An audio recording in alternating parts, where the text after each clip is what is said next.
As dusk fell and the villagers, exhausted from a day's labor in the fields, gathered around their dinner tables, a grand mansion, built like a sprawling estate, was filled with angry shouts. "What do you mean, you worry about my house? You're telling your father that, aren't you? So my money is just for you to squander, is that it?" The piercing, chilling voice belonged to none other than Lady Nhan, a woman past 50, sitting cross-legged on a daybed, her hand stroking the beetle-stained corner of her mouth. She glared down at the figure kneeling abjectly in the courtyard, showering her with curses. As she ranted, she grabbed a teacup from beside her and hurled it at Len, who was already receiving a barrage of wooden clogs, mops, and more teacups. Len, kneeling in the courtyard, was already bruised and battered, yet she continued to plead tearfully. "Lady, I beg you, I prostrate myself before you. Please have mercy on my family's plight. Give me a few more days. I'll work as an ox or a buffalo for your household to repay the debt. Right now, I don't even have a single coin. Where would I find 2 more coins to pay you? Please, lady, reconsider. Just a few more days, and I'll work tirelessly to gather the money and pay you everything." Lady Nhan stood up decisively, stepped forward, and kicked Len, who was still kneeling before her. She then grabbed the rattan cane she usually used to discipline her servants. With brutal force, she whipped Len's frail body again and again, raining down more vile curses. "Shut your mouth right now. You want an extension? Do you think my money can just be put on hold? Remember how you and your mother came begging to my house before, crying like mangy dogs, just to borrow money from me. And now you're asking for an extension and making promises?" Her voice grew harsher, and the force of her blows intensified. Len's entire body was covered in blood, her patched clothes tattered and torn. At first, she cried out, but gradually the pain became too overwhelming, and she lost all strength, unable to even scream anymore. Just as it seemed she was at death's door, a man's voice echoed from inside the house. "Enough, woman. Do you want her to die here and defile our home? Just toss that ragged thing out of here. She's an eyesore." Hearing her husband's words, Lady Nhan paused, catching her breath for a moment to regain her composure. Len, having fainted, was promptly revived by a servant splashing a basin of water directly onto her face. Startled, she awoke to find a servant propping her up. Lady Nhan, seeing this, grabbed her rattan cane and approached Len. "Let me make this clear, you worthless creature. You won't get away with my money. I'm giving you until tomorrow afternoon. If you don't pay this month's debt, I'll come to your house myself and skin you and your mother alive. And your dead husband, lying 3 feet under the ground, I'll dig him up and chop him into pieces for the crows and worms to feast on. Now get out of my sight. Stop standing there, you're an eyesore." With that, she turned and walked back into the house. Len, struggling with her bruised body, slowly got to her feet and, leaning against the wall, took heavy steps out of Lady Nhan's house. Tears streamed down her face as she murmured, filled with sorrow and humiliation, "Oh, my dear husband, lying 3 feet beneath the earth, do you know the suffering your wife and children endure?" She collapsed by the roadside, weeping uncontrollably. Through her tears, she remembered her husband. They had been childhood sweethearts, marrying when he was 17 and she 16. Over their 5 years of marriage, both sets of parents had gradually passed away due to illness. They had 3 children together, twin sons, Bao and Bai, now 19, and their youngest daughter, Cam, just 7. Cam was tiny but remarkably agile and clever. Knowing their family's circumstances, the 3 siblings deeply loved each other. Even the youngest, Cam, was brave enough to handle household chores like cooking and cleaning, allowing the 2 older boys to work with peace of mind. Day in and day out, they toiled from dawn till dusk, working the land, just barely managing to put food on the table. They thought their family of 5 would continue to live peacefully, but then tragedy struck. A severe illness befell Lu, Len's husband. Len tried everything: traditional medicine, folk remedies, all kinds of prayers, but his condition showed no signs of improvement. Lu, once a robust man, became gaunt and skeletal, his body pale, his hair sparse. Len had spent all the money accumulated from years of hard work to treat her husband. She only kept a small amount at home to cook porridge for him, selling everything else to pay for his medical care. Just when it seemed he couldn't hold on any longer, a miracle occurred. Lu's health showed signs of improvement. Though she desperately wanted to continue the treatment, there was nothing left in the house to sell. After a sleepless night of worrying, Len decided to take a risk and went to Lady Nhan's house to borrow money. Lady Nhan and her husband were not known for their compassion. They had long coveted Len's plot of land. But because it was ancestral land, passed down through generations, Len had firmly refused to sell it under any circumstances. Since they hadn't yet found a way to acquire the land, Len and her children came to borrow money. Like a fish to water, it didn't take long. Len easily borrowed 2 strings of coins but had to agree to pay additional monthly interest. She believed that continued treatment would further improve Lou's condition. However, after just 1 week, his illness worsened. In a short time, the 2 strings of coins she had just borrowed were completely depleted. Lou took his last breath on a rainy night. Len and her 3 children wept beside her husband's body. With the meager remaining money, she could only afford a very simple funeral for him. The villagers, knowing the family's plight, rallied together, each doing their part. After Lou's burial, Len still struggled to overcome the grief of losing her husband. She fell ill repeatedly for nearly a month, confined to her bed. During the day, Bao and Bai would leave Cam at home to care for Len. When they returned, they would comfort their mother, massaging her hands and feet. Not wanting her children to be orphans, Len gradually overcame her sorrow. After much contemplation and steeling her spirit, her illness also improved. Slowly, she was able to return to work in the fields, though she couldn't work as hard as before. Seeing their mother recover, the 3 siblings were relieved. They were all good, hardworking children, but their joy was short-lived. On the 49th day after Lou's death, Lady Nhan arrived at Len's house with 2 servants.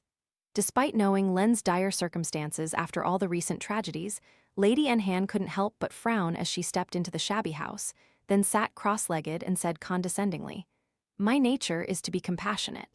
Last time, you and your mother came to borrow money, and given your situation, how could I not help? Now, the time is up, it's time to pay the debt.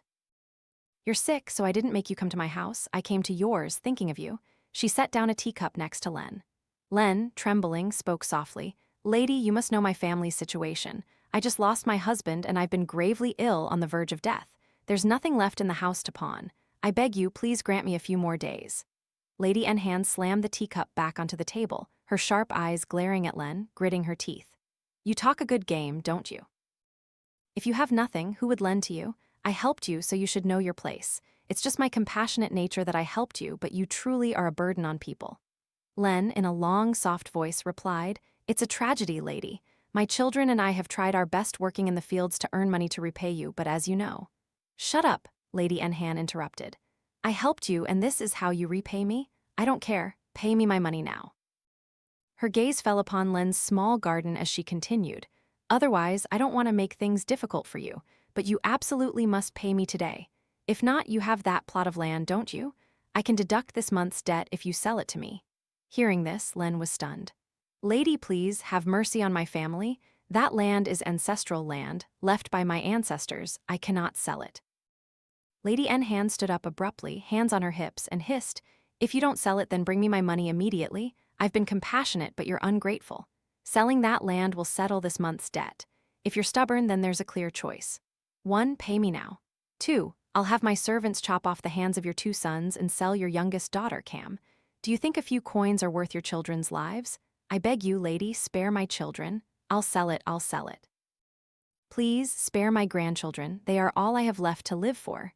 If you had agreed from the beginning, why would I have to be so harsh? Now, write the deed to sell the land and put your fingerprint on it. I will deduct both the principal and interest for this month.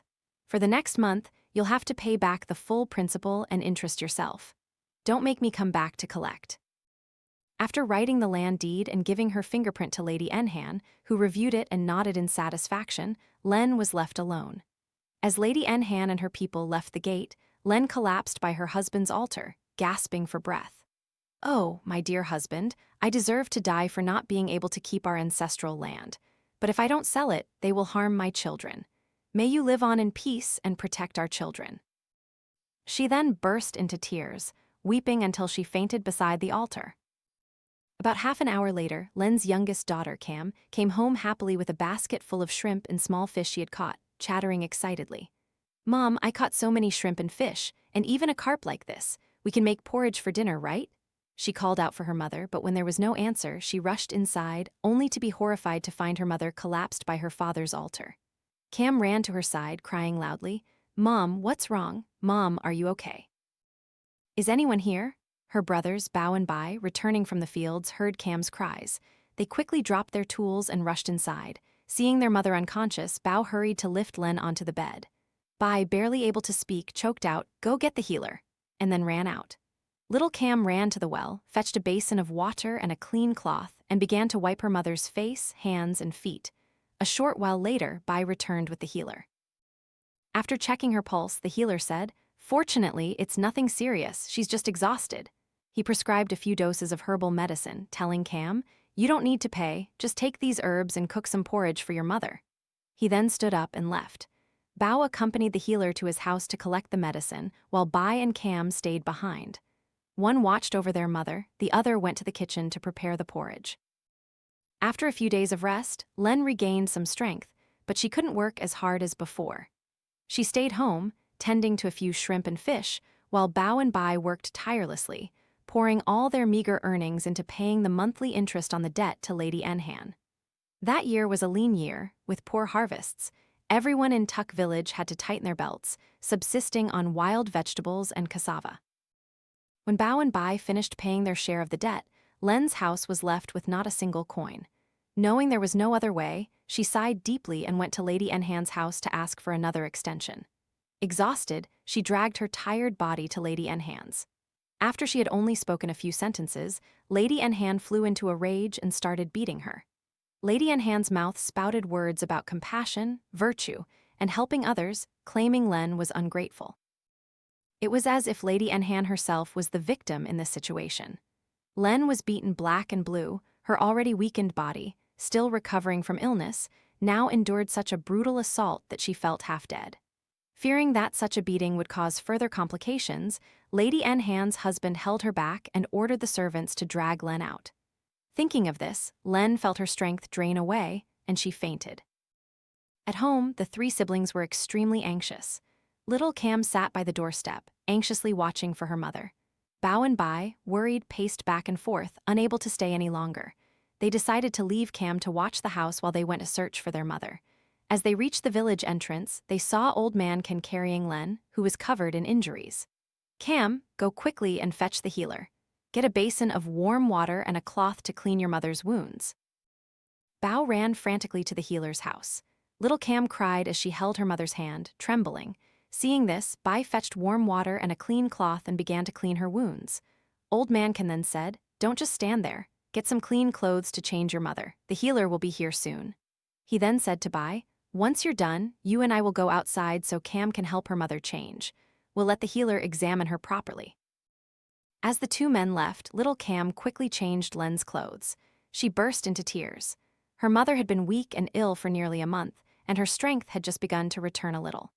After going to Lady Nhan's house and being beaten like this, the more Cam looked at her mother, the more pity she felt, and the more she harbored hatred for those who abused their power and bullied the weak. Though still young, she knew how her mother had lived and treated the villagers. She also heard what everyone said about how the Nhan family lived. The more she thought, the more her tears flowed. Looking at her mother's frail body covered in numerous wounds, big and small, she couldn't hold back her tears and wept loudly. "Mom, who beat you like this?" Just then, the healer and Bao arrived. After checking her pulse and performing an acupuncture treatment, the healer sighed, "Your mother was already weak. Now with this, how could it have come to this?" Little Cam then quickly told him, "This evening, before my two brothers came home, my mother left me to watch the house and went to Lady Nhan's house. When my brothers came back, they couldn't find her, so they were about to go look for her when Old Man Can brought her back." As if understanding everything, Old Man Can spoke up. "Ah, that cruel Lady Nhan, when she gets angry, she won't hold back. That's why she beat her like that." The healer frowned and sighed. "Who in this village doesn't know what kind of people the Nhan family are? I also heard she borrowed money to treat Lu's illness. Unfortunately, our villagers don't have much to help her, so she had to run around like that." Cam then asked, "Healer, how is my mother now? Please save her." "Your mother is very weak right now, so I'll do my best," the healer replied. "Now, the three of you should cook some porridge. Take this dose of medicine and boil it with 3 bowls of water down to 1. After she eats the porridge, give her the medicine." He then said to Bao, "Bao, come with me to my house to get some more medicine." Old Man Can also told the 3 siblings, "If anything happens, come ask me. For now, I'm going home. Remember to call if you need anything." "Yes," they replied, and the healer turned and left. After Len had some porridge and medicine, she, exhausted, fell into a deep sleep, and her children watched over her. The next day, she still had no strength and lay in bed, unable to rest peacefully for long. As evening approached, Lady Nhan, accompanied by several fierce-looking servants, arrived. She stood inside, hands on her hips, and bellowed, "You wretched woman, don't you dare pretend and delay, pay me my money. If you don't pay today, I'll kill everyone from top to bottom." Startled by her shouts, little Cam, sitting by her mother's side, clung to Len, who struggled to sit up. Len, humble and pleading, said, "Lady, I beg you, give me a few more days. I'll work as an ox or a buffalo to repay you. Right now, my family doesn't have a single coin. Please, lady." "Shut your mouth," Lady Nhan shrieked. "Aren't you pathetic? You know my kind, compassionate nature, and you're trying to take advantage, aren't you? My money isn't clam shells for you to just ask for an extension." She then lunged at Len like a mad dog, pulling her hair and beating her fiercely, causing blood to flow from Len's mouth, nose, and ears. Lady Nhan, seeing this, turned even more furious. Little Cam shrieked frantically. From the gate, Bao, Bai, Old Man Can, and a few other villagers rushed in. Seeing their mother being attacked, Bao and Bai pushed Lady Nhan aside and ran to Len. Mom, what's wrong? It's Bao, I'm here. I'll take you to the healer." Turning back, their eyes filled with fury, they glared at Lady Nhan and her family, yelling, "You wretched woman, our mother is already like this, and you still dare to beat her. For years, my mother and we struggled, scrimping and saving every penny to pay you. Even in lean years, we toiled endlessly to work for you. Where is your compassion? Where is your decency?" Though somewhat startled when Bao and Bai cursed her, Lady Nhan erupted, ordering all her servants to attack the brothers. Old Man Can and several other timid villagers tried to intervene but were kicked away by Lady Nhan's servants. It was a scene of utter chaos. Amidst it all, Len, with her last ounce of strength, gasped to little Cam, "Run, Cam, run out of this village, don't ever come back. If you don't, you won't survive. Run." Saying this, her eyes filled with hatred, she stared intently at Lady Nhan, who seemed to be enjoying the spectacle, as if to embed her resentment.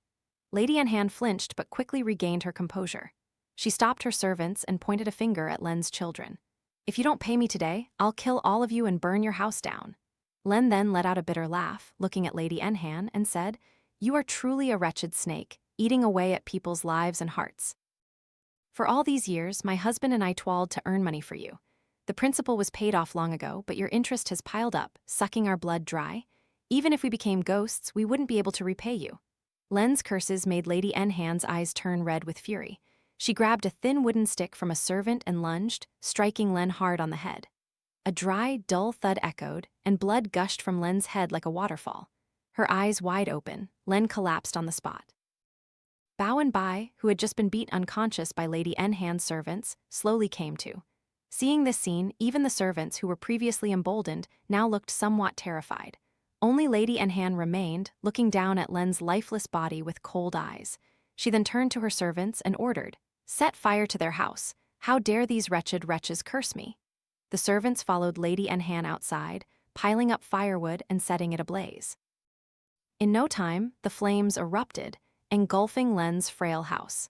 Lady Nhan thought that the evil deeds she had committed today would forever be buried under the ashes. But soon, she would have to pay a very heavy price for her actions. 3 months later in Xinthao village, as the sun was setting after a long day of farming, villagers headed home to feed their chickens and pigs. It was a peaceful, colorful rural scene. Suddenly, Master Mo Bung heard squawking from his neighbor's house. "What are you doing, woman? You're always squawking like a crow the moment you get home." His wife, Mrs. Say, hearing her husband's words, flared up. "Squawking, am I? If it weren't for this old crow squawking, where would the rice come from to feed our mouths, or the clothes to wear, or the water to drink? Look at your disciple, master. I told him to stay home and gather clothes and sweep the yard in the afternoon, but he just left and is only coming back now, and still dares to argue. He's completely useless, doesn't help his master or me with anything. And you defend him. Well, now your disciple can be like a mother to the children. Stop yelling and let the house be peaceful. Do you think the neighbors have good meals so she can have another chance to rant?" Then she turned to her husband and Phao, saying, "You too, get to work." She angrily went into the kitchen to cook, muttering about his spirit. Master Mo Bung grumbled, "Ever since I married you, I haven't had a spirit left." Just then Phao, who was already walking, patted his master's shoulder and said, "Geez, their house is like that every day. Still staring? Come on, master, let's eat. I've prepared fish sauce for you, it's your favorite. Hearing favorite dish, Master Mo Bung's belly rumbled in protest, and he hurried inside, pulling his disciple along. Seeing a table laden with food, especially his favorite dish, his eyes lit up. He ravenously attacked the table like a hungry ghost. Afterwards, he pulled out a gourd of wine and served 2 bowls of rice, each as big as a basin, onto the table. As he ate, he smacked his lips. Delicious, I could eat this all my life. Phao, your cooking is getting better and better. Praised by his master, Phao's eyes crinkled in a smile. Master, eat a lot but don't choke. As if on cue, the words had barely left his mouth when Master Mo Bung's eyes bulged, his mouth still full of rice. He clutched his chest, shaking his head and laughing, then took a bowl of soup and offered it forward. After he recovered from choking, he raised his hand as if to hit Phao. You brat, it's your fault for saying that I choked. He let out a laugh and continued, it's not that I eat like a hungry ghost and choke, is it? Just as he was about to lecture his disciple, a voice called from outside the gate, Mo Bung, Master Mo Bung, are you home? Someone's here. Phao stood up and went to the gate while Master Mo Bung continued to eagerly devour his food. Phao returned with the man who had knocked on the door. Master Mo Bung's expression changed instantly. He stood up, turned, and shouted at the man behind Phao, You wandering ghost, how dare you step into my house? I'll beat your soul to pieces right now. Are you that audacious, daring to enter my domain? The man flinched, stopping abruptly. He stammered, Master, I came to ask you to exorcise a ghost for my family. Why are you chasing me away? Knowing the situation, Phao patted the man's shoulder. Don't worry, sir, come in. My master will get rid of the ghost that's following you. Come inside. Relieved, the two entered the house. The man introduced himself as Tran from the neighboring village. After he recounted his family's troubles, Master Mo Bung took out a small pouch of talismans and gave it to Mr. Tran, saying, I understand. Quickly, take this pouch and remember to always carry it with you. Take these talismans home, paste one above your front door, bury one at the base of the Nam tree in the left corner of your garden, and fold one neatly to place under your ancestral incense burner. Now, go home and do as I say. Tonight, your house will be temporarily safe while my disciple and I prepare a little. It's getting late. Thanking them profusely, Mr. Tran departed. Now, the master and disciple ate and began to prepare their tools. At the first stroke of dawn, after lighting incense on the altar, the two masters, Mo Bung and Phao, neatly equipped, headed towards Tran's house. As they reached the alley, they saw Tran and his wife standing there. Upon seeing the two masters, the couple rushed forward, Tran's wife's eyes red and her face full of worry. Master Mo Bung guessed that something had happened to their family. Before he could ask, Mrs. Tran was already crying, pleading, Master, please come in and see our son, Tiu. He's been feverish and unconscious since last night when my husband went to find you. He hasn't eaten or drunk anything, and after a while, he started convulsing and vomiting violently. Walking and listening to Mrs. Tran, Mo Bung stepped inside. Phao then instructed Tran and his wife, Sir, butcher a rooster from your farm that's at least 1 year old and prepare a bowl of cooked sticky rice. Madam, please prepare ginger, mugwort leaves, and grapefruit peel, boil them in a large pot of water to steam the boy a little. Remember not to let any kitchen smoke get into the pot of steaming water. Go quickly and do it. Then he went inside.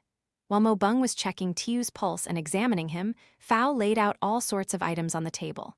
Once everything was set, Tran brought in a rooster, a bowl of sticky rice, and a clay pot.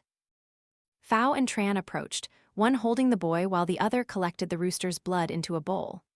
Phao took out a red talisman, chanted an incantation, and the talisman burst into flames. He then threw it into the bowl of blood. Next, he took a small amount of glutinous rice, placed it in a small mortar, and ground it into powder, mixing it with cinnabar. Finally, he poured everything into the bowl of blood that had been mixed with the talisman's ashes. After this, Mo Bung instructed Tran to prop Tiu up. Mo Bung then dipped a feather into the mixture and painted squiggly characters onto Tiu's body. A spiritual hour later, as the ritual concluded, Tiu suddenly opened his eyes wide and began to vomit black, murky fluid violently. Looking closely, they could even see hair and wriggling worms. Tran looked on, utterly terrified. After vomiting, Tiu's body became limp and collapsed like a broken string. Tran frantically called his son, but Mo Bung let out a sigh and said, He was hexed, but the hex has been broken. Lay him down for a while. Tell your wife to boil water with grapefruit peel, ginger, and mugwort to wipe him down. Later, give him some plain porridge and let him rest.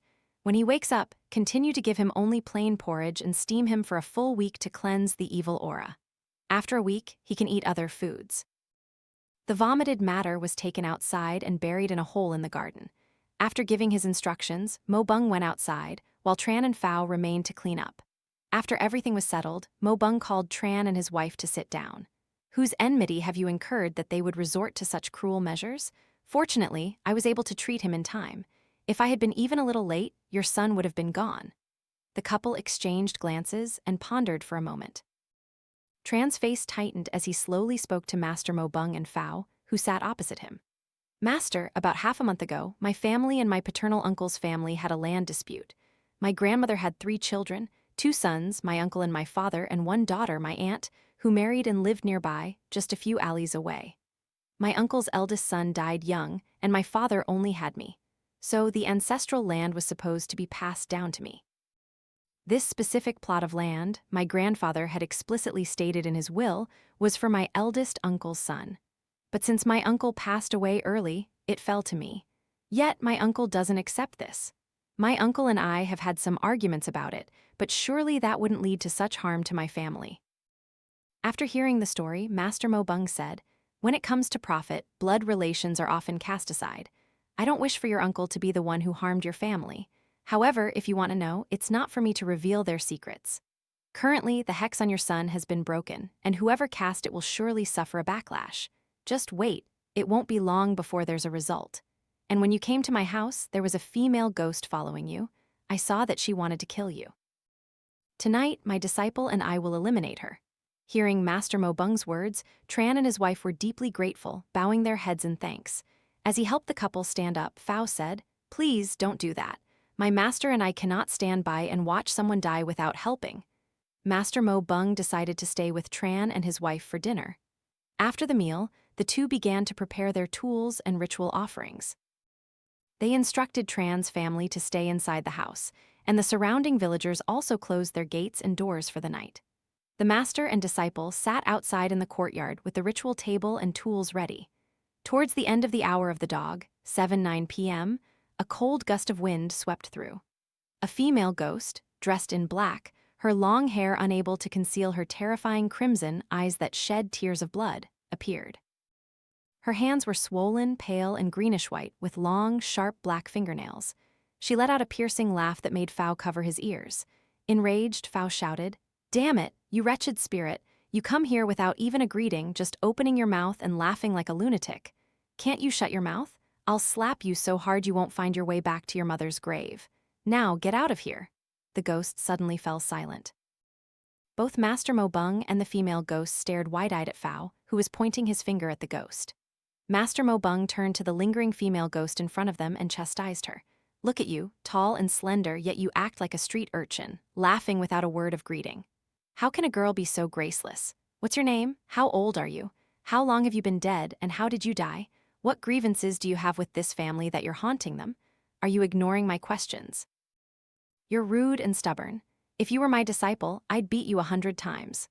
Phao finished speaking, and a piercing scream came from the female ghost, who then spat out a stream of thick black smoke towards Master Mo Bung. Since Master Mo Bung was not weak, Phao took out a talisman, bit his finger to draw blood, and painted squiggly characters while chanting incantations and forming hand seals. He then directed the talisman to fly towards the female ghost. A loud explosion erupted, and the female ghost stumbled backward, but quickly regained her footing and extended her long hair. Phao stood up and used his consecrated wooden sword to point at her. Man and ghost confronted each other in a tense standoff. The victory ultimately went to Phao. He chopped off the female ghost's hair and stabbed her with a talismanic sword like a bolt of lightning. This time, she was severely wounded. Her hair was messy, and her ghostly aura was shattered. Now she was just a normal spirit. Shaking his head, Mo Bung approached and gave Phao a smack on the head. "You hit too hard, my child. I agree she's guilty, but you didn't have to kill her. How will this girl, with her long hair all messed up as if chewed by a dog, ever find a husband?" For a moment, Phao looked at the ghost's pathetic state, then looked back at his master and argued, "If I didn't cut her hair, how could I have defeated her? If I didn't defeat her, who would cook delicious food for you? And when you die later, who will perform the ancestral rites?" Realizing Phao had a point, Master Mo Bung chuckled, stroking his disciple's head. Turning to the ghost, he spoke gently. Well, what's done is done.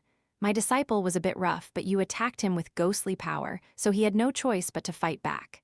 Now, can you tell me what happened to you? If I can help, I certainly will.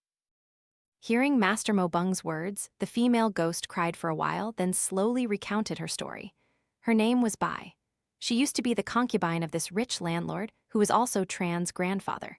But in this world, no one wants to share a husband, so she was framed by the main wife. When her husband was away on business, the main wife injected a sleeping potion into Bai, then brought a male servant into her room.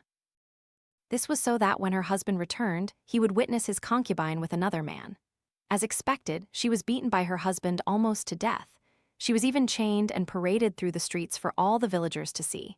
She pleaded her innocence, but no one believed her. In her despair, she bit her tongue and committed suicide.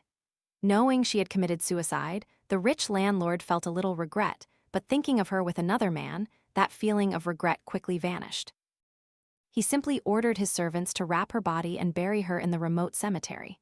The main wife, blinded by jealousy, even had blood mixed with ink poured onto her grave, causing Bai to suffer immensely for many years. Her heart filled with hatred, she became twisted. She had struggled greatly to escape. Before she could lay waste to that family, Tran had already sought out Master Mo Bung. After hearing the entire story, Master Mo Bung looked at her in surprise. About the hex on this boy's child, do you know who did it? She glanced at the house and said with certainty, of course, it was Tran's paternal uncle. He hired someone to cast the hex because of the land dispute. In part, he was also jealous that his son died young and couldn't have any more children, so he didn't want his nephew to have one. Master Mo Bung sighed. I understand now. Indeed, you were wronged all those years ago. I will set up an altar and perform a ritual to clear your name. Afterwards, I will tell this family's descendants to honor and worship you. But for now, I think you should let go of your lingering resentment. If you are willing, I can send you to a pagoda. After good deeds are accumulated, you will have a chance to be reborn. What is your decision? After pondering for a moment, the female ghost nodded in agreement. She looked up and met Fao's gaze, then huffed. I agree, but that brat cut off my hair. I'm all alone and I'm so sad. I want you to burn some female spirit money for me so I can chat and confide with other female spirits, and also to have beautiful new hair. Only then will I be at peace. Master Mo Bung chuckled and turned to his disciple. See, that's simple. My disciple here is very skillful. Besides being a great cook, he's also a talented artist. I'll have him do it as a gesture of goodwill.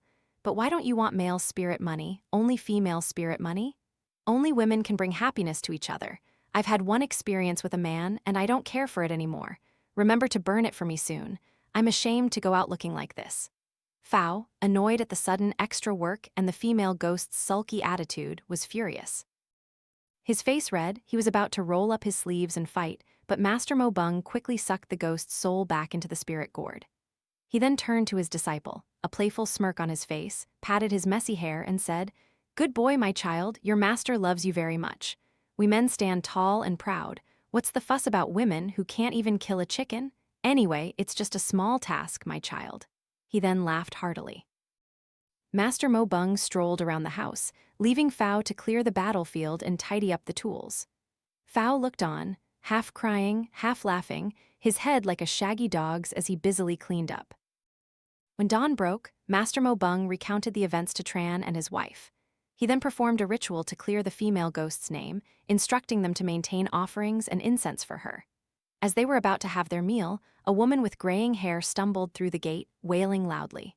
Tran, come quickly. See what's wrong with your uncle. It's terrifying, his soul looks completely withered like he's lost his mind. Tran's wife rushed in, pulling his aunt, Mrs. Diet, inside. Hearing this, Tran was alarmed. But then, understanding something, he looked at Master Mo Bung and Fao with sorrowful eyes. Fao approached and patted his shoulder to console him. It was then that Mrs. Diet noticed Master Mo Bung and Fao and greeted them. Before she could ask Tran what was wrong, Mrs. Tran pulled Mrs. Diet aside and recounted the horrific events. Hearing this, Mrs. Diet burst into tears, sinking to the ground and beating her fists on the floor, wailing loudly, Oh, heaven and earth, look down and see. How can such injustice and harm befall them? Children are a fragile fate, no one wants such a thing. Now that there's only one child left, they still resort to such harm. Their family only has one thin thread of hope. It's not like they have much else to lose. After a moment, still sobbing, Mrs. Diet turned to Tran and said, "Son, no matter what, he is your paternal uncle. Moreover, he also has karma to repay. Fortunately, Master Mo Bung saved your son in time. You cannot just abandon him. Blood is thicker than water. Go see how he is." Though hesitant, Tran knew his aunt was right. After all, he was still his uncle. If he were to pass away, Tran couldn't let his ancestral altar grow cold without tending to it. "Well, we just have to live right. Heaven will surely have its own arrangements." Seeing Tran's distressed and lost demeanor, those around sighed. Master Mo Bung, recalling something, said to everyone, "I'll go with you to see if I can help." As they reached the entrance of Mr. Nong's house, they heard screams and laughter echoing from within. Stepping inside, they found Mr. Nong in a dreadful state. His eyes were wild, his head was bruised, and occasionally he would shout loudly. Upon seeing people, he would cower and hide under the table, repeatedly muttering, "Don't kill me, please spare me, go away." Mrs. Try, his wife, was weeping and trying to restrain him, but being a woman, how could she contend with him?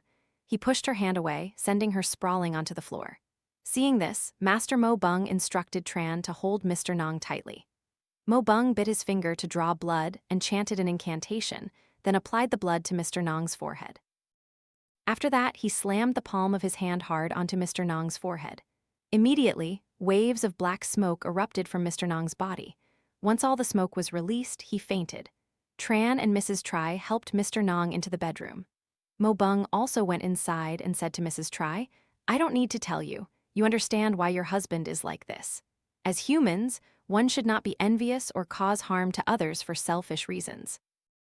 I say little, but I hope you understand much. For this entire week, you must boil grapefruit peel, ginger, and mugwort leaves to steam his feet. He must only eat plain food, nothing salty. His life may be saved, but his mind may never be the same.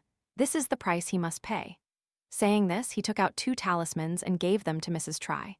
"These are peace talismans. Place one under his pillow. Place the other under the ancestral incense burner and burn it after 100 days. After that, Master Mo Bung and Tran turned and left. On the way, Tran looked at Mo Bung hesitantly, then spoke. Mo Bung then said to him, "You want to know how I knew, don't you? It's nothing much.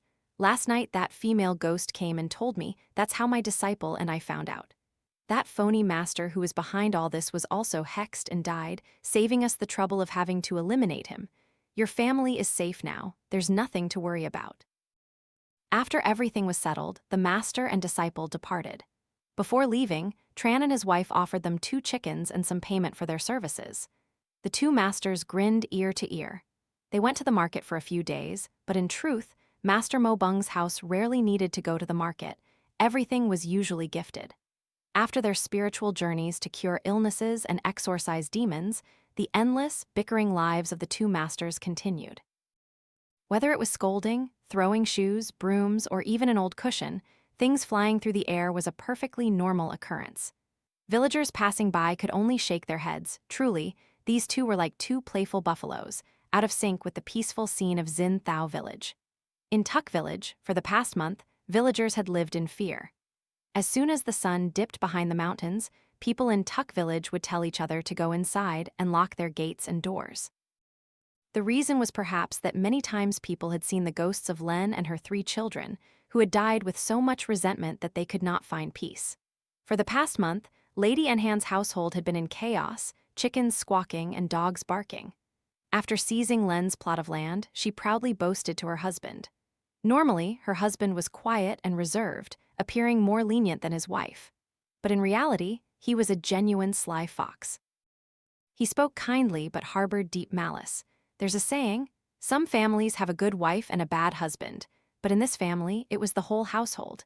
They colluded to exploit the villagers, believing it was better to kill by mistake than to let one slip away.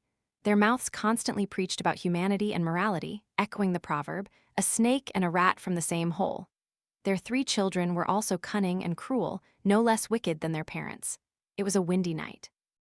Young Master Engia, Lady Nhan's nephew, was stumbling along the village road, returning after several days spent with a courtesan at a brothel.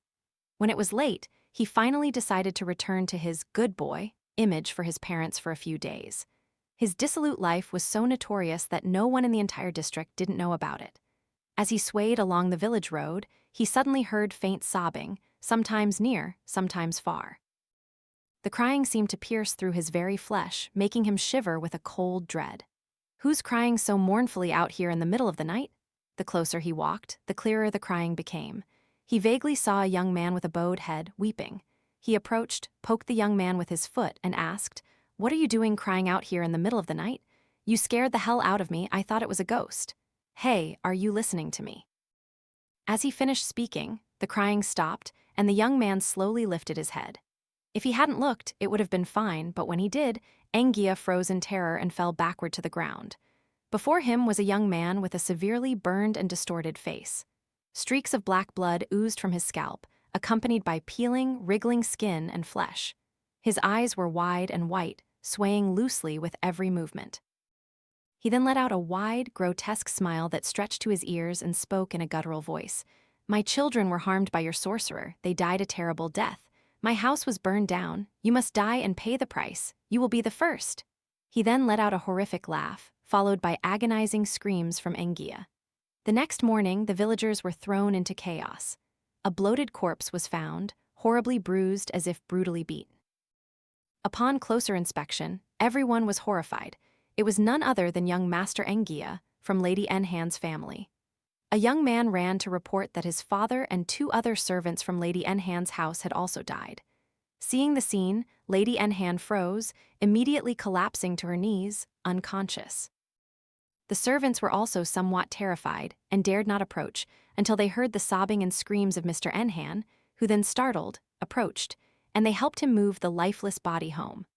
The most terrified were likely Than, Enhao, and Dong, 3 close servants who had been with the family for many years. The 3 brothers were like loyal dogs, always devoted and willing to sacrifice themselves for their masters. As long as their master gestured, they would commit robbery or murder without hesitation. Could this be what they called retribution? Yet, when they saw young Master Angia's cold, terrifying corpse, they couldn't help but exchange glances, their foreheads covered in cold sweat, as if they understood something cold had taken Angia's life. The funeral for young Master Angia from the Nhan family was lavish. Mr. Nhan also took this opportunity to reclaim the money he had previously lent to other prestigious families, often in exchange for their daughters. He loved his children, but money was bone and blood to him. He preferred to kill by mistake than to let 1 penny slip away. Lady Nhan spent her days holding her son's corpse, constantly lamenting to the heavens about their cruel fate. She claimed he was kind and virtuous, that their family had never done anything evil, so why did heaven snatch away her beloved son? After young Master Angia's funeral, the next to die was Than, one of Lady Nhan's most trusted servants. That night, for some unknown reason, he couldn't sleep. He tossed and turned. Finally, unable to bear it any longer, he got up and went to the backyard to relieve himself. As he passed by the pond, he faintly heard someone singing a folk song. The singing, sometimes near, sometimes far, pierced deep into his soul. He looked up and saw a woman with long, smooth black hair, a slender waist, sitting by a rock, gently splashing water with her feet. Her soft giggles filled Than with desire. Without a second thought, he approached her with a hungry look. Placing his hand on the woman's shoulder, he felt a slight shiver and his hair stood on end. Why is this woman's body so cold? But his lust had reached his core, so hot and cold didn't matter now. He licked his lips and swallowed saliva greedily, turning the woman around, intending to have his way with her. However, instead of pleasure, an ultimate horror appeared before him. Before him was a pale face, covered in bruises with terrifyingly bulging eyes. Peeling skin and flesh fell splattering into the murky water below. Huge, wriggling maggots as big as thumbs crawled all over Than's hand. Terrified, he collapsed to the ground, his legs trembling, his pants soaked with urine. He opened his mouth but couldn't utter a sound. The woman before him then spoke in a chilling voice, "You are a vile worm. It's time for you to pay the price for the sins you've committed." Then, dry, cracking sounds erupted, and Than made no sound whatsoever. He had died a painful and gruesome death. His death was like a punishment he had to pay for years of doing evil. The next morning, Mr. Nhan's household was filled with cries of terror as they found another body. Mr. and Mrs. Nhan ran out, screaming to the heavens, only to hear the sobs of Enhao and Dong. Beside them was the lifeless corpse of Than, twisted into a grotesque position, his head snapped backward, eyes bulging out. Black blood poured from his orifices, a truly horrifying sight. Lady Nhan immediately collapsed onto her husband's back. All the servants trembled. Some were so weak in the knees that they collapsed, unable to stand or sit steadily. Mr. Nhan, though frightened, tried to maintain his composure and ordered the servants to quickly clean up. Inside, the couple exchanged glances as if understanding something. Lady Nhan spoke, "Later, I'll go invite a master. If we leave things like this, they might kill our entire family, and we won't even be able to rest in peace. Do whatever you need to do, quickly. We cannot let this continue." "He escaped once, but there won't be a second time," Mr. Nhan replied. The two cold-blooded individuals looked at each other and nodded, then ordered the servants to prepare breakfast. After eating, Lady Nhan, along with her trusted servant Sen, went to Master Cock's house. Guilty people are often easily startled. For all these years, Lady Nhan's family had spent countless sums on this master. They never set foot in a pagoda, but their mouths always spouted morality, claiming to be compassionate, virtuous, and devout. Lady Nhan's authority overshadowed the villagers. Compared to her, they were like flies and mosquitoes. So they bowed their heads respectfully to survive, but in their hearts they cursed her for her wretchedness. Master Cock was also a greedy and manipulative person. He had no real talent, though he was considered somewhat capable. In his youth, he had studied under a master, initially very diligently. But after a short time, his true nature began to show. He was clearly a villain. One day, he discovered his master had an ancient book containing forbidden spells. He wanted to claim it for himself. However, his master firmly refused and forbade him from touching it. Outwardly, Master Cock agreed, but inwardly, he was determined to steal it. One day, his master left early. Cock then entered the room and stole the ancient book. But before he could leave the room, his master burst through the door, loudly scolding him. Cock, revealing his truly wicked and treacherous nature, wasted no words. He drew the sharp knife he always carried and took the life of the man who had taught and saved him. After killing his master, he felt no pity or fear whatsoever. He returned to his room and quickly gathered his belongings before setting fire to the entire house and fleeing. Stepping inside, he placed a tray on the table containing over 10 gold bars, silver, and a thick wad of cash. Lady Nhan spoke softly. "Master, today I've come to ask for your help. Those wretched lowlives died, but they still won't rest in peace." Seeing the tray full of gold, silver, and money, Master Cock was very pleased. Stroking his beard, he looked down at the pile of riches before him and said, "Did your family incur any enmity with them that they would seek such revenge even after death?" "I heard there was a funeral at your house recently, wasn't there? I fear they have turned into vengeful ghosts, but rest assured, there is nothing that this Master Cock cannot handle." As he said this, Lady Nhan let out a sinister smile. She winked at Sen, who understood and placed a cloth bag on the table. Hearing the clinking sound, she didn't even need to open it to know what was inside. Indeed, it was a hefty sum. Master Cock stood up and went into the back room. As Lady Nhan finished her cup of tea, he emerged, gathering his tools and placing them all in the cloth bag. He said, "Tonight, at the hour of the rat, 11 p.m., 1 a.m., you and your servants will come with me to their burned house. We will perform a ritual to ensure they can never escape." As instructed, when the hour of the rat arrived, Master Cock, Lady Nhan, and several servants carried their tools to Len's burned house. As they stepped through the gate, a cold gust of wind, carrying a pungent, foul smell, slammed into them. Following it were heavy, labored breaths and chilling, hair-raising laughter. The accompanying servants, being faint-hearted, were already soaked with fear. Lady Nhan, though also terrified, bravely hid behind Master Cock. He, too, was frightened but didn't want to lose face, so he forced himself to stand firm. He shouted loudly, "You evil spirits, show yourselves. If you don't reveal yourselves from the underworld now and continue to disturb the living, do you think I won't deal with you?" He then took out several talismans of various shapes. He mumbled incantations, and as the talismans burst into flames, he threw them into the burned house, targeting the messy, burnt remnants. Screams erupted from inside. Terrified, Master Cock ordered the servants to take talismans and enter the house. Despite their immense fear, they couldn't refuse. They carried talismans and a small jar containing enchanted blood. As the servants approached the doorway, 3 black shadows shot out from the house like arrows, snapping the necks of the servants in front. Master Cock, from behind, immediately threw the blood from the jar onto 2 of the black shadows. They heard piercing screams, sizzling sounds, and cracking noises. During the chaos, 1 weak black shadow managed to escape into the night. Master Cock, enraged, stomped his foot, then turned to Lady Nhan, gritting his teeth. Although I've eliminated them, one still escaped. But rest assured, once it's touched by my talismanic blood, it won't be long before its soul disintegrates. Hearing Master Cock's words, Lady Nhan was somewhat relieved. Afterwards, she and Master Cock set fire to the bodies of the newly killed servants. Naturally, she felt no remorse for those who had worked for her. It was thought that by now, Lady Nhan's family would no longer be haunted by Len's ghost, but just 1 month later, more horrifying and terrifying deaths occurred. As usual, after Mr. and Mrs. Nhan went to bed, Sen the maid gently opened a side door and slipped inside. There, no one else but young Master Ngia, the Nhan family's second son, was waiting. Upon seeing her, he eagerly grabbed her, pulled her clothes, ran his hands over her body, and then lay down on the bed. As they were engaged in their activities, he suddenly felt something was wrong. Why is this wretched woman's body so cold today, and why does she smell so horribly foul? Just as he was about to push her away, his legs suddenly felt as if they were tightly bound by someone. In the dark room, he heard chilling, eerie laughter all around him.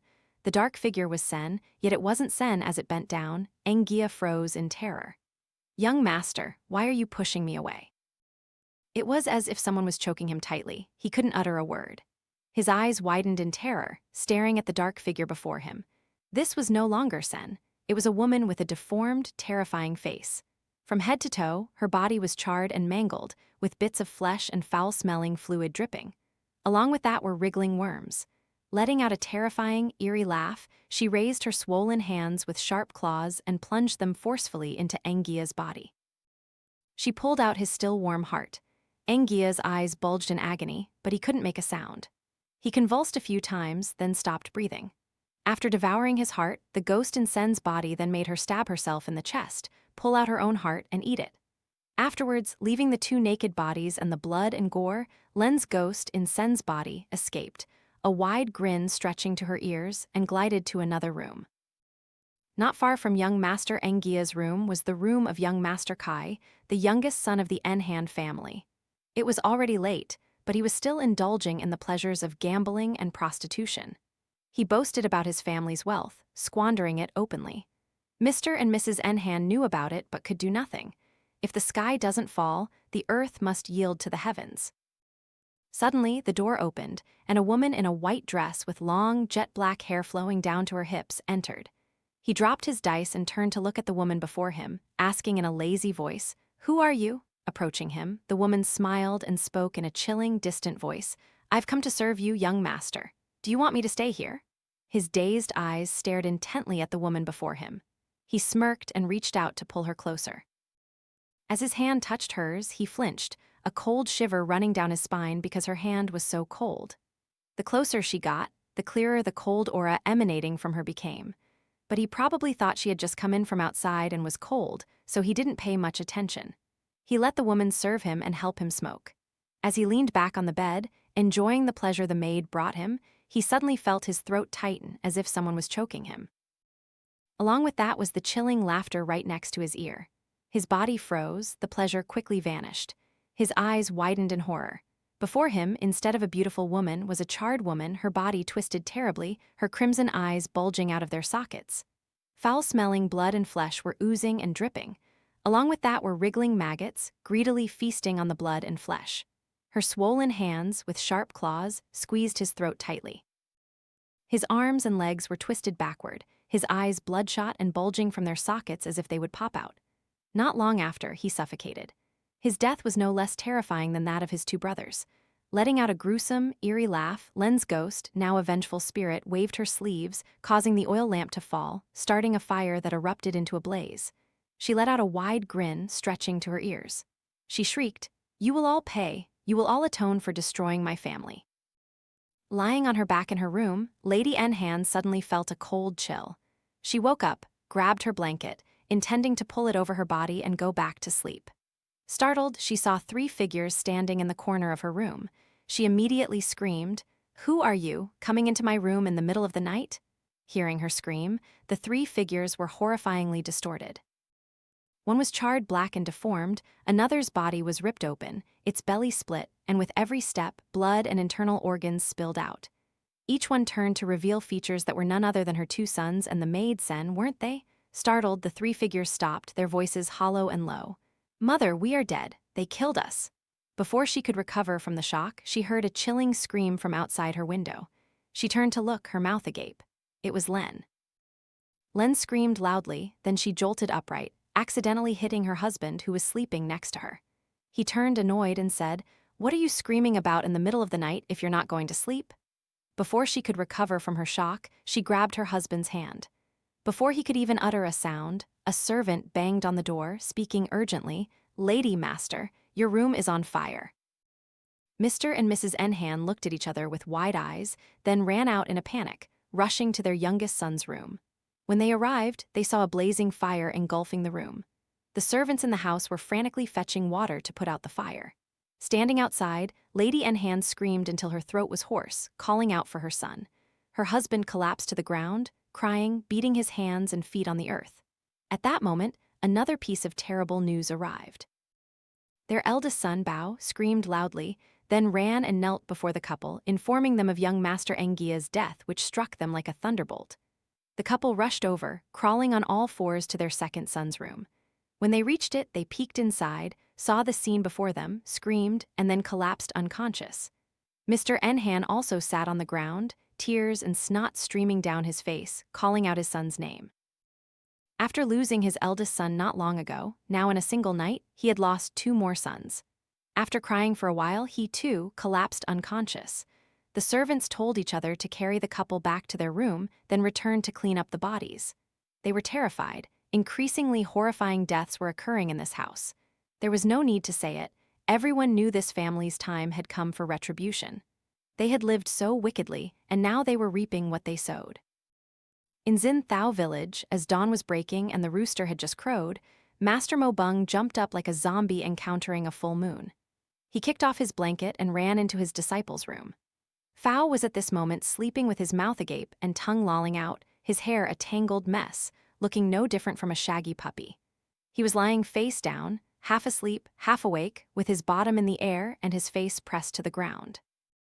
Mo Bung, without a word, dragged him out and gave him a resounding slap on the bottom, startling him awake and leaving him dazed like a confused dog. Before he could fully wake up, Master Mo Bung grabbed a pile of clothes and threw them at his face, yelling, "Get up, my child. Why do you sleep so much? The sun's already high. Today is market day. Come take me to the market for some fun." Phao wiped his face, put on his clothes, and said, "Where's the food? I've been with you for years, and I've never seen you so excited to go to market. You want to meet your wife, don't you? I know. Well, you rascal. Are you going to let your master remain single until he's old and gray? Stop talking and put on your clothes. If you don't hurry, the market will be over." With that, Master Mo Bung rushed out, then spread all his clothes on the bed, looking from one shirt to another, then a pair of pants, not finding anything he liked. He then paused for a moment, thought, and suddenly dashed into Phao's room. Phao had just taken off his shirt and hadn't had time to change when he saw his master rush in, staring intently as if he wanted to eat his spine. His hand, reaching for his shirt, paused. After a moment in that posture, Master Mo Bung approached, took the outfit Phao was holding and pressed it against his own body. He then turned and said, "This outfit is nice. It fits me perfectly. Can I borrow it, master?" "You can wear something else, my child." Sighing and shaking his head, Phao reluctantly went to the closet to get another outfit. For years, all of Master Mo Bung's clothes had been chosen by Phao, and now he was stealing from him. Indeed, a little love changed everything. Goodness, he used to be so sloppy, but now. As the two masters arrived at the market, the sun had fully risen. The market scene was bustling and vibrant, with all kinds of goods laid out. Textiles and fabrics were brought down by the ethnic minority people. In the distance was his wife's stall, selling pastries and embroidered goods. His wife lived deep in the mountains, so she only brought her goods down during market days. She was renowned for her embroidery skills and delicious pastries. The first time Master Mo Bung saw her, he was instantly smitten and completely captivated when he took a bite of her pastries. They were soft, fragrant, and perfectly sweet. It took a long time for his wife to gradually open up and talk to him. Master Mo Bung acted like a child who had been given candy for the first time. That night, he stayed awake, pining for her. Indeed, every time there was a market day, he would wake up early, groom himself from head to toe, and then rush out to meet her. His wife, Cam, would sit there, busy buying, selling, and tidying up from the beginning until all customers left and the market dispersed. Fortunately, she once gifted him a set of clothes she had personally sewn and embroidered. Every stitch, every needle and thread showed her heartfelt care. This subtly confirmed that she truly loved him, and it would surely be soon. The day Master Mo Bung and his wife shared a home was not far off. After she had left, he still clutched the clothes she had just given him, his eyes glistening with happiness. Phao, however, looked utterly miserable. All the vegetables, roots, meat, fish, utensils, and even the money for the spirit world that his master's wife had just given him were carried by him alone. Not to mention the 2 chickens the villagers had gifted and the sticky rice cakes. Sweat poured from him. His master just stood there, staring at his beloved, blushing like an 18-year-old girl. Unable to bear it any longer, Phao said, "Master, it's terrible. People have already gone home and you're still standing there staring. If you don't help me, my back will break." Master Mo Bung quickly ran over, hands full of things, helping Phao. His smile hadn't faded, but he kept turning his head to look back at his beloved. On their way home, Master Mo Bung saw a shop selling food in the distance. The shop owner was hitting a little girl with all his might. The girl was plump with fat. Her clothes were dirty and patched, hanging on her like rags. Unable to endure the shop owner's slaps, she rolled onto the ground, her face bruised, her mouth foaming. The shop owner was about to kick the girl when Phao ran over. He kicked the fat shop owner's arm, sending him sprawling. Master Mo Bung also approached and said, "What's wrong with this little girl that you're hitting her like this? Help him up, master. Whatever it is, we can settle it peacefully." The shop owner, furious at Phao for knocking him down, turned to see Mo Bung.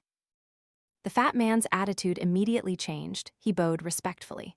"Ah, Master Mo, this little girl stole a pastry from my shop, so I ran after her. It's just a pastry. Uncle, please let it go. Here, I'll pay for the pastry. Please let her go, okay? You're being too harsh." As Master Mo Bung spoke, he handed money to the shop owner. The owner took the money, glared at the girl and Phao, then went back into his shop. Master Mo Bung took out a clean cloth from his bag and gently wiped the girl's face and nose, who was huddled fearfully next to Phao. Before he could ask her, the girl pointed to the pastry stall and said, "Why did he hit me for eating one piece of pastry? But he didn't say anything when that lady and her friends ate almost all the pastries." Hearing the girl's words, Master Mo Bung and Phao looked at the pastry stall, then at each other, then back at the girl, and asked, "You saw those people?" She nodded, confirming. Master Mo Bung then laughed loudly, stroked the girl's head, and said to Phao, "This girl has a connection with us, my disciple." Understanding his master's meaning, Phao nodded and smiled, taking the girl's hand and leading her home. Upon arriving home, he quickly cooked a meal and gave the girl a new outfit he had bought on the way home. After eating, Master Mo Bung gently asked, "What's your name, where are you from, and what happened?" "My name is Cam, I'm 7 years old, and I'm from Tuck Village," she replied, then recounted everything that had happened to her and her family to the 2 masters. Hearing this, Phao was so angry he gritted his teeth. Master Mo Bung's face turned red, then he gently patted Cam's head. "What happened to your family is something no one wants, but what's done is done and cannot be undone. Now you are all alone with no one to turn to. I see you are a very clever child, and you have great potential. I want to take you in as my disciple. Do you want to accept me as your master and stay here?" Little Cam, tears welling in her eyes, bowed her head in gratitude.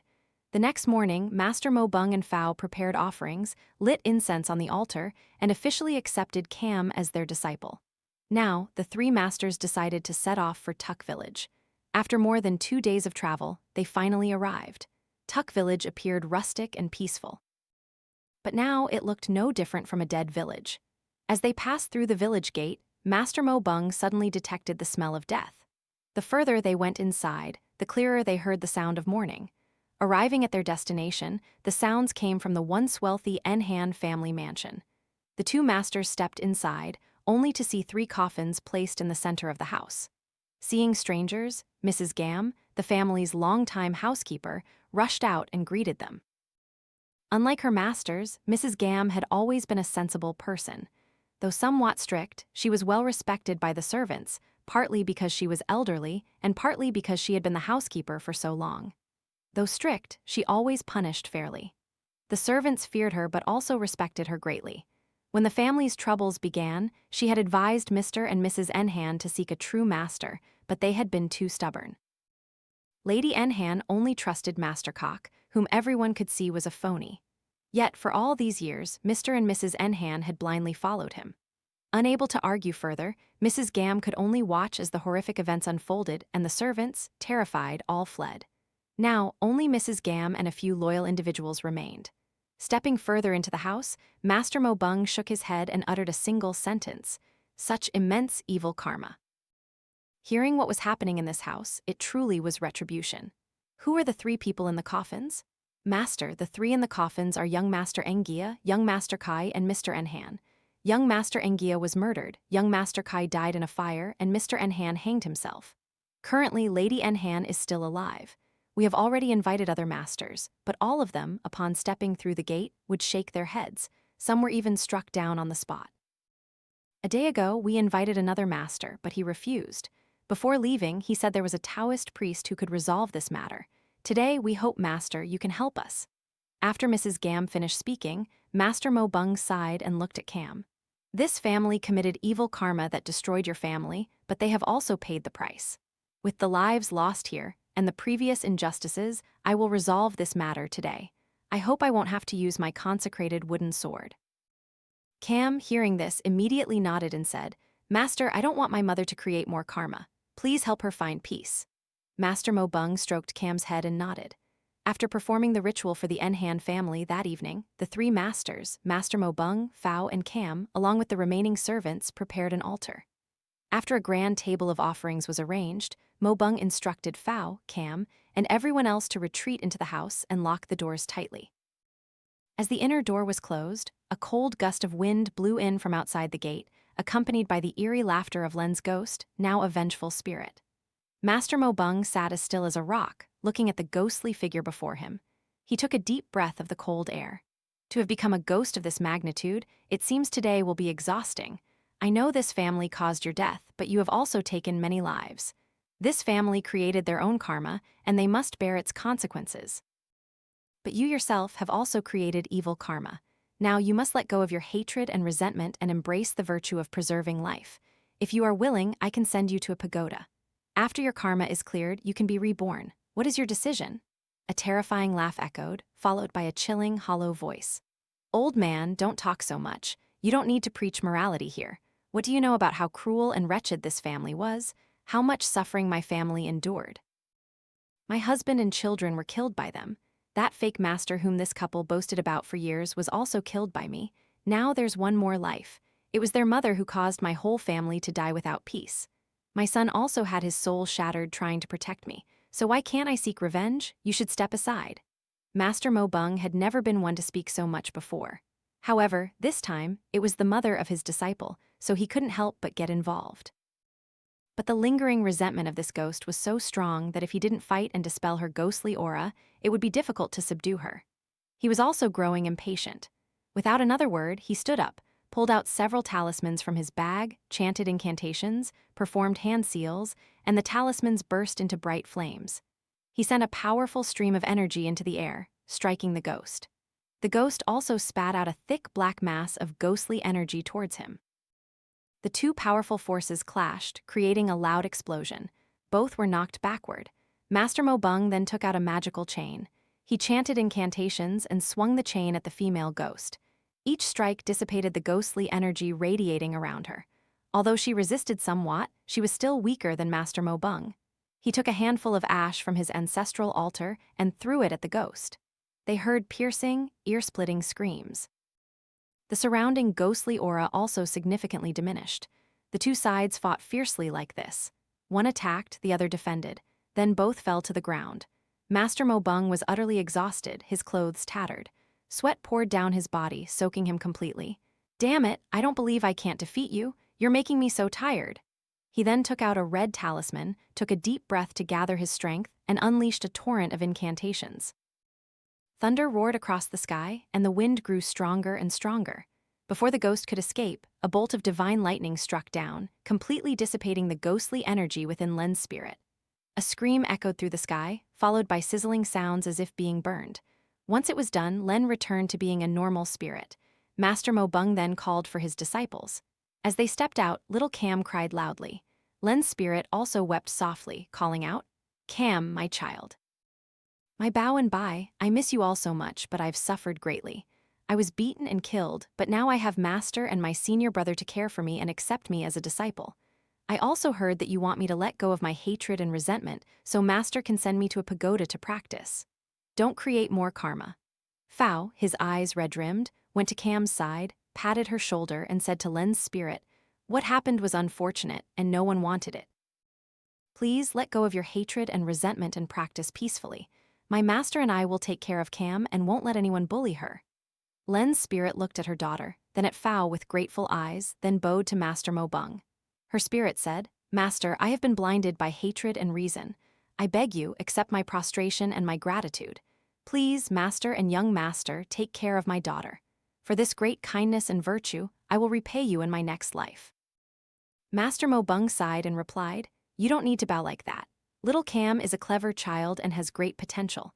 My acceptance of her is also her destiny. Rest assured and practice to repay your karma and be reborn. We will treat her as our own flesh and blood. It's almost dawn. I will now gather you into this jar. On the way back, I will send you to a pagoda." Taking out a small jar from his bag, Master Mo Bung chanted an incantation and drew Len's spirit into it. He sighed deeply. The matter was finally resolved. The next day, the three masters returned to Xin Thao village. On the way back, Master Mo Bung placed Len's spirit in a pagoda so she could practice and lessen her karma. As for Lady Nhan, day by day, Mr. Nhan hanged himself, and Lady Nhan went insane. She constantly hallucinated the horrifying images of Len's family of 4, the people she had previously caused to die. Every night those spirits appeared to scare her, making her even more terrified. She screamed and wailed uncontrollably every night. The servants brought her food daily, only daring to leave it outside the barred window, and she would crawl over, using her filthy hands to grab the rice and shove it into her mouth.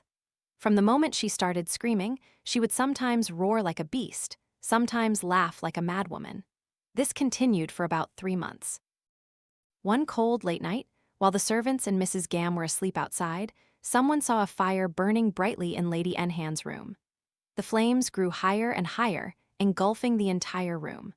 The servants told each other to fetch water to put out the fire, but no one could get close to the room. Inside were the piercing screams and wails of Lady Nhan, but very quickly, they faded into silence, only the muffled crackling of the fire as it consumed everything. When dawn broke, the fire was extinguished. The once magnificent house was now reduced to ashes. Lady Nhan's hand was also devoured by the flames. This marked the end of her era of exploiting the villagers' hard work. From then on, the house was abandoned. But when night fell, nearby villagers still heard the faint sounds of her crying and mad laughter. Only now, she could no longer harm anyone. Spring arrived, branches sprouted leaves, and the world seemed to put on new clothes. The Nhan household was filled with laughter and cheerful shouts. Master Mo Bung's grin stretched from ear to ear as he successfully won his wife over. Since having his wife, his temper had softened considerably. He was no longer gruff, ill-tempered, or prone to throwing objects far away. However, his teasing of Phao still remained.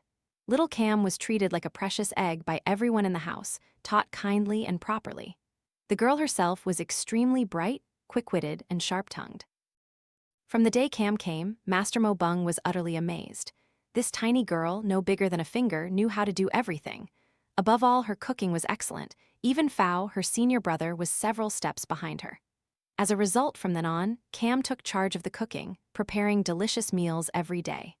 Phao, her senior brother, noticeably gained weight. Naturally curious, his wife also taught him embroidery and sewing. In no time, he became famous throughout the village for his cooking and sewing skills. One day, a woman came to Master Mo Bung's house to ask for a reading of her fortune. She came in and intentionally reached out to touch his hand.